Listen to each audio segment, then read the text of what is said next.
Hi, this is my video submission for the podcast that we did, that we're talking about the Normandy School District and the trials and triumphs that they were going through to make sure that their students get the best education ever. My thoughts were, I agree with some of the parents, and then I didn't agree with some of the parents. I know, like, what we go through today in our educational system, where some kids just get thrown under the bus, and they don't want that, especially with, like, if you do, like, with special needs kids, or even gen ed kids. I mean, if they're a little slow, they just get thrown under the bus between the cracks. I mean, I know some of these parents had great concerns with these Normandy kids moving in. They stereotyped these kids. They thought all this violence, especially with what happened with Michael Brown, that was talked a lot about. And I know that was a major, major hot button during that year, was the Michael Brown riots. I mean, these parents had concern, and if I was a parent in that district, I would be concerned too. The safety of my kids and everything. And then I also was with Maya, because she wanted to better herself. She didn't want to be left behind. She wanted that education. She wanted to be the one that graduated and earned and be on her career and everything. I mean, how I would teach my students on this, if, we can go back. This is, segregation. It goes right back to the 60s, and we're doing this right now in our generation, and it'll be an interesting lesson, especially if you teach kids between what happened in the 60s and what's going on with ours, with white versus black and different cultures and diversity as well.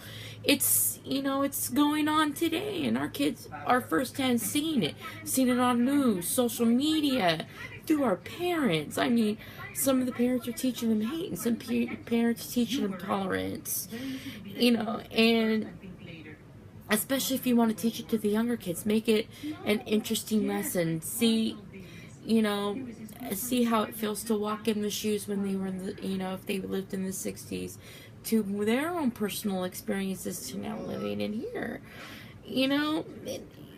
From both perspectives, it's the type of, the aspect of education. I mean, the goal of education is to teach our kids, and what the state was finally trying to do after the end of this was they wanted to help. They figured out, they felt so sorry for these kids because they were just getting thrown under the bus. They were just being bypassed and transferred, and I was very thankful that they were given the option to come back.